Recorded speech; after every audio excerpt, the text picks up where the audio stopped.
نحمده ونصلي على رسوله الكريم اما بعد فاعوذ باللہ من الشیطان الرجیم بسم اللہ الرحمن الرحیم۔ آج ہم سورہ طور کی آیت نمبر 29 سے 34 تک کریں گے۔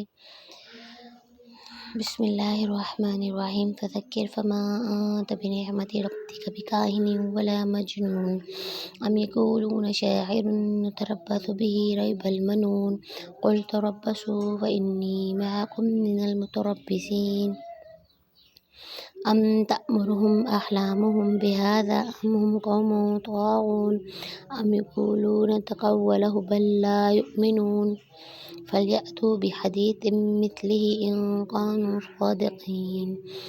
اچھا، یہ تو تلاوت قرآن پاک تھی۔ اس کے بعد ہم ان کا ترجمہ کریں گے۔ آیت نمبر 29 کا ترجمہ ہے فذکر، پس نصیحت حاصل کریں، فما انت بنعمت ربک، کیونکہ آپ کے رب نے آپ پر مہربانی کی ہے،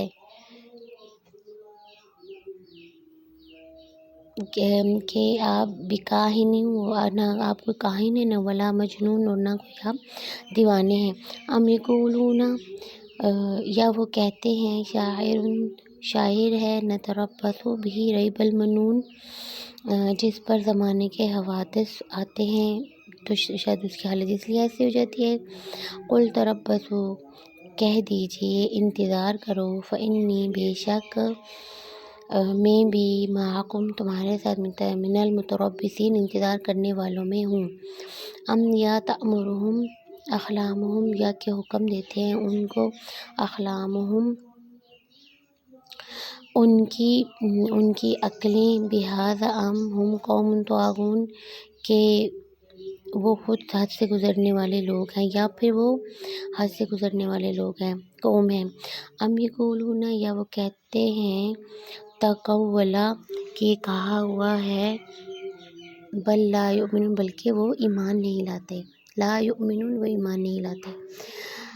فلیأتوا، پس لے آؤ، بحدیث مثلہ، اس جیسی کوئی حدیث، ان کانوا صادقین، اگر وہ کوئی سچے ہیں، یعنی وہ آپ صلی اللہ علیہ وسلم پہ جو باتیں کرتے ہیں، اگر وہ کوئی سچے ہیں تو پھر اس طرح کی کوئی حدیث لے آئیں۔ ابھی ان آیات کی تفسیر کرتے ہیں۔ آیت نمبر 29، کہا گیا کہ آپ شکر کریں کہ اللہ تعالیٰ نے آپ کو کاہن نہیں بنایا، تو اللہ تعالیٰ نے اپنے نبی صلی اللہ علیہ وآلہ وسلم کو حکم دیتے ہیں کہ اللہ کی رسالت اللہ کے بندوں تک پہنچاتے رہیں، یعنی اللہ تعالیٰ نے جو کچھ ان کو دیا ہے آسمانی باتوں میں سے وہ لوگوں تک پہنچائیں۔ ساتھ ہی بدکاروں نے جو آپ صلی اللہ علیہ وسلم پر تہمت لگا رہے تھے کہ یہ کوئی مجنون ہے، کوئی دیوانہ ہے، یا کوئی کاہن ہے، تو اللہ تعالیٰ نے کہا آپ شکر کریں کہ ہم نے کوئی آپ کو دیوانہ یا کاہن نہیں بنایا۔ کاہن اسے کہتے ہیں جس کے پاس کبھی کبھی کوئی خبر جن پہنچا دیتا ہے، یا اوپر سے کوئی جیسے شیاطین ہوتے ہیں وہ آسمان پر کان لگا کے رکھتے ہیں۔ اللہ تعالیٰ نے قرآن پاک میں متعدد مقامات پہ نشاندہی کیا کہ وہ کان لگا کے سن رہے ہوتے ہیں کہ ہم کوئی بات سننے، اور نیچے جو ان کے بیٹھے ہوئے ہوتے ہیں چیلوں